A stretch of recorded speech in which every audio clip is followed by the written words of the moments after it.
ജീവിതത്തിൽ തോറ്റുപോയി എന്ന് കരുതുന്നവരോടാണ്. നിങ്ങളൊരു നിമിഷം ലയണൽ മെസ്സി എന്ന ഇതിഹാസത്തെക്കുറിച്ച് ഓർക്കുക. വർഷം 2014. ലോക ഫുട്ബോളിൻ്റെ സാമ്രാജ്യം ലയണൽ മെസ്സിയും ക്രിസ്ത്യാനോ റൊണാൾഡോയും അടക്കി ഭരിക്കുന്ന കാലഘട്ടം. തൻ്റെ ക്ലബ്ബ് ഫുട്ബോൾ കരിയറിൽ ടീമിനു വേണ്ടിയും വ്യക്തിപരമായും എല്ലാ നേട്ടങ്ങളും സ്വന്തമാക്കി നിൽക്കുമ്പോഴും വിമർശകർ ലയണൽ മെസ്സി എന്ന മാന്ത്രികനെക്കുറിച്ച് പറഞ്ഞു വെച്ചത് ഇങ്ങനെയായിരുന്നു: ലയണൽ മെസ്സിയെ ഒരു ഇതിഹാസമായി അംഗീകരിക്കാൻ കഴിയില്ല. കാരണം സ്വന്തം രാജ്യത്തിനായി ഒരു കിരീടം നേടിയെടുക്കാത്ത അദ്ദേഹത്തെ എങ്ങനെയാണ് ഞങ്ങൾ ഇതിഹാസങ്ങളുടെ പട്ടികയിൽ ചേർത്ത് വെക്കുക? അപ്പോഴാണ് 2014 വേൾഡ് കപ്പ് കടന്നു വരുന്നത്. സർവ്വസന്നാഹങ്ങളുമായി ലയണൽ മെസ്സി മുന്നിൽ നിന്ന് പട നയിച്ച് അർജന്റീന വേൾഡ് കപ്പിന്റെ കലാശപ്പോരാട്ടത്തിൽ ജർമ്മനിയെ നേരിടുന്നു. എന്നാൽ ദൈവത്തിന്റെ കണക്ക് പുസ്തകത്തിൽ വിധി മറ്റൊന്നായി. 113-ാം മിനിറ്റിൽ ജർമ്മൻ ഫുട്ബോളർ മാരിയോ ഗോട്സെ തൊടുത്തുവിട്ട ആ പന്ത് ചെന്ന് വീണത് അർജന്റീനയുടെ ഗോൾവലക്കുള്ളിലായിരുന്നില്ല, മറിച്ച് ഓരോ അർജന്റീന ആരാധകരുടെയും ഹൃദയത്തിലായിരുന്നു. ആ വേൾഡ് കപ്പിലെ ഏറ്റവും മികച്ച താരത്തിനുള്ള പുരസ്കാരം അദ്ദേഹം നേടിയിട്ട് പോലും വിമർശകർ വീണ്ടും അദ്ദേഹത്തെ ക്രൂശിച്ചു, രാജ്യത്തിനായി കിരീടമില്ലാത്തവനെന്ന് പറഞ്ഞ്. കാലം വീണ്ടും മുന്നോട്ട് പോയി. 2015 കോപ്പ അമേരിക്ക ടൂർണമെന്റ് നടക്കുന്നു. അർജന്റീനയെ തൻ്റെ ചുമലിലേറ്റി വീണ്ടും ഒരു കലാശ പോരാട്ടത്തിനായി ലയണൽ മെസ്സി കൂട്ടുകെട്ടുന്നു.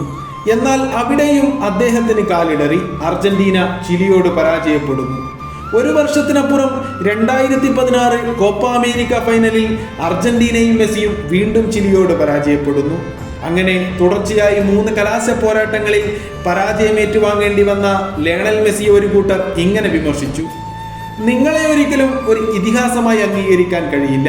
കാരണം നിങ്ങൾക്കൊരിക്കലും സ്വന്തം രാജ്യത്തിനായി ഒരു കിരീടം നേടിയെടുക്കുവാനും കഴിയുകയില്ല.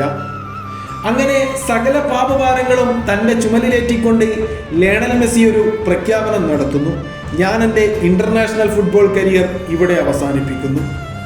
മെസ്സിയുടെ ഈ വിരമിക്കൽ പ്രഖ്യാപനം ഉൾക്കൊള്ളുവാൻ ആർക്കും തന്നെ കഴിഞ്ഞിരുന്നില്ല.